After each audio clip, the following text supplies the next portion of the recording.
Hello friends, welcome back to my channel Pure For Sure. இன்றைக்கி நம்ம என்ன பார்க்க போகிறோன்னா பேர்ட்ஸ் நெஸ்ட். இதை நான் சிக்கனை வச்சு இந்த ரெசிபி பண்ண போகிறேன். வாங்க எப்படி பண்ணலான்னு பார்க்கலாம். இதுக்கு என்னென்ன தேவையான பொருட்கள் பார்க்கலாம். சிக்கன் 100 கிராம், வெங்காயம் பொடியாக நறுக்குனது, உருளைக்கிழங்கு, இஞ்சி பூண்டு பேஸ்ட், கொத்தமல்லி இலை. கூடவே சேமியா எடுத்து வச்சுக்கிட்டேன். அந்த நெஸ்ட் மாதிரி டெக்ஸ்சர் வரதுக்காக. உங்கள்கிட்ட சேமியா இல்லைன்னா நூடுல்ஸ் கூட வச்சு ட்ரை பண்ணி பார்க்கலாம். அப்புறம் 1 டீஸ்பூன் கார்ன்ஃப்ளவர், 1 டீஸ்பூன் மைதா ஃப்ளவர் எடுத்து வச்சுக்கோங்க.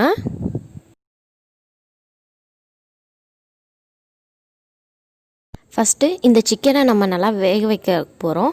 அது கூட கொஞ்சம் மசாலாலாம் ஆட் பண்ணி வேக வைக்க போகிறோம். ஃபஸ்ட்டு 1 டீஸ்பூன் பெப்பர் பவுடர், தேவையான அளவு உப்பு அண்ட் 1 டீஸ்பூன் மிளகாத்தூள். நான் ஆல்ரெடி மஞ்சத்தூள் ஆட் பண்ணனால இதை ஆட் பண்ணல. நீங்கள் சிக்கன் ஃப்ரெஷ் சிக்கனாக இருந்துச்சுன்னா கொஞ்சம் மஞ்சத்தூள் ஆட் பண்ணி எல்லாத்தையும் சேர்த்து இந்த 4 இன்க்ரீடியன்ஸும் சேர்த்து நல்லா மிக்ஸ் பண்ணிக்கோங்க. இப்போது ஒரு பேனில் 1 டம்ளர் தண்ணி ஊற்றி நல்லா கொதிக்க விட்ருக்கேன். இது கூட நம்ம வெட்டி வச்சுருக்க உருளைக்கிழங்கு இதில் ஆட் பண்ணிக்கலாம். நான் எங்கள் வீட்டில் பேபி பொட்டேட்டோஸ் இருந்துச்சு, அதனால் யூஸ் பண்ணிக்கிட்டேன். நீங்கள் நார்மல் பொட்டேட்டோஸ் இருந்தால் கூட யூஸ் பண்ணிக்கலாம். அதோட நம்ம இந்த மசாலா போட்டு வச்சுருக்க சிக்கன், இஞ்சி பூண்டு பேஸ்ட், இதை 3த்தையும் நல்லா மிக்ஸ் பண்ணி நல்லா இப்போ நம்ம அதை வேக விட போகிறோம். ஒரு 15 to 20 மினிட்ஸ் இந்த தண்ணிலாம் வத்துற அளவுக்கு நல்லா வேக விடுங்க. நடுவில் திறந்து பாருங்கள். இது வேகலை, தண்ணி தீர்ந்துச்சுன்னா இன்னும் கொஞ்சம் தண்ணி ஆட் பண்ணி இதை நல்லா வேக விடுங்க.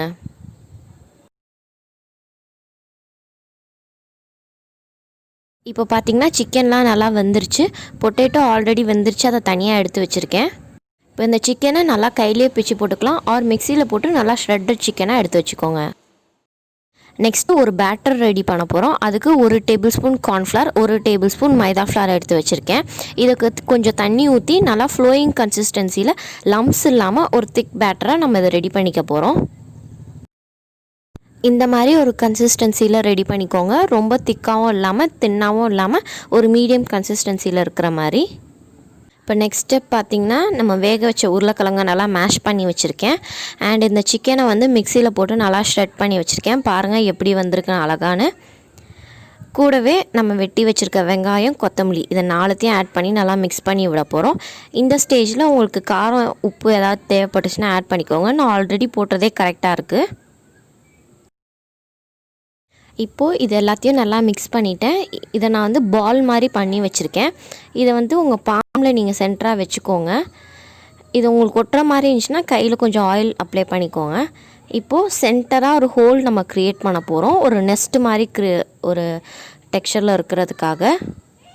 ஏதாவது அப்பப்போ பிரேக் ஆகும். அப்போ கொஞ்சம் ஃபில்லிங்கை வச்சு டைட் பண்ணி விட்டிங்கன்னா கொஞ்சம் இதாகிடும். நல்லா டைட் பண்ணி ஹோல் போடுங்க. இது பிரேக் ஆகிட்டே இருக்குது. ஏன்னா இது பேஸ் ரொம்ப உங்களுக்கு சாஃப்டாக இருக்கிறனால.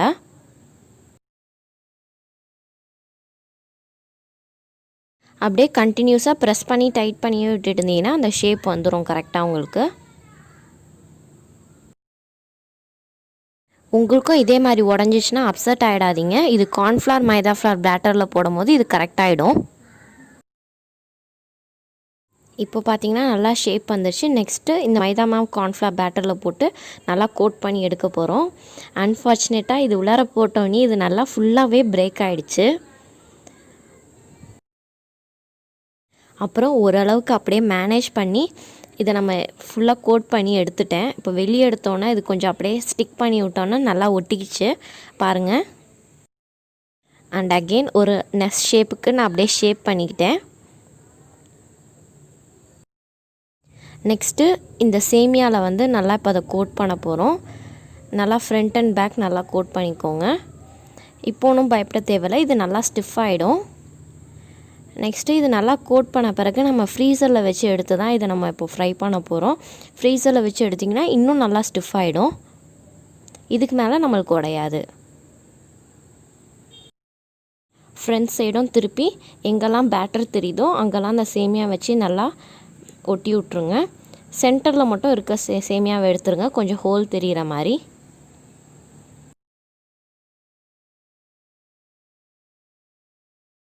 இப்போ பார்த்திங்கன்னா ஒரு 10 to 15 மினிட்ஸ் நான் ஃப்ரீசரில் எடுத்து வச்சுருக்கேன். இது நல்லா திக்காகிடுச்சு, உடையாத அளவுக்கு.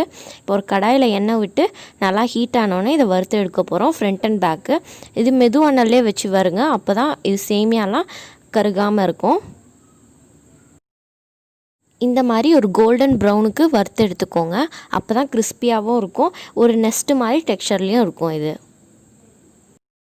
என்கிட்ட இருந்த ஃபில்லிங்கில் 3 இந்த மாதிரி நெஸ்ட்டு மாதிரி செஞ்சுக்கிட்டேன். ரிமைனிங்கை கட்லெட் பண்ணிட்டேன். இப்போ பார்த்திங்கன்னா நம்மளோட அழகான நெஸ்ட்டு ரெடி ஆகிடுச்சு. இதில் வந்து எக்ஸ் பண்ணுறதுக்கு பார்த்திங்கன்னா பன்னீரை நல்லா கிரேட் பண்ணி அதை பால் மாதிரி பண்ணி எக் ஷேப்பில் பண்ணி சென்டரில் வைக்கலாம். நான் இன்றைக்கி என்ன பண்ணுறேன்னா மைதா மாவை நல்லா சப்பாத்தி மாவு மாதிரி பிசைஞ்சி அதை பால்ஸ் மாதிரி பண்ணி சென்டரில் வைக்க போகிறேன். இப்போ பார்த்திங்கன்னா நம்மளோட பேர்ட்ஸ் நெஸ்ட் ரெடி. பாருங்கள் எவ்வளோ அழகாக இருக்குது. இது கிட்ஸுக்கு ரொம்ப பிடிக்கும்னே சொல்லலாம். நீங்களும் ஒரு தடவை ட்ரை பண்ணி பாருங்கள்.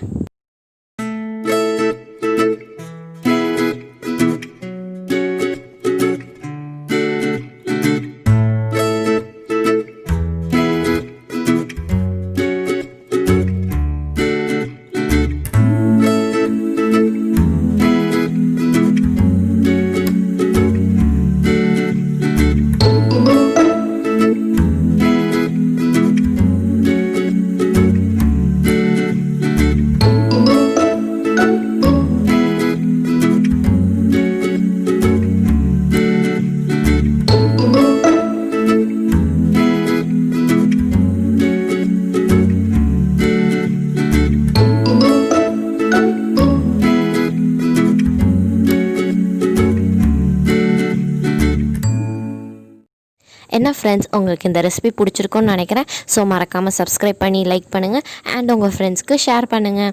Thank you. Have a nice day.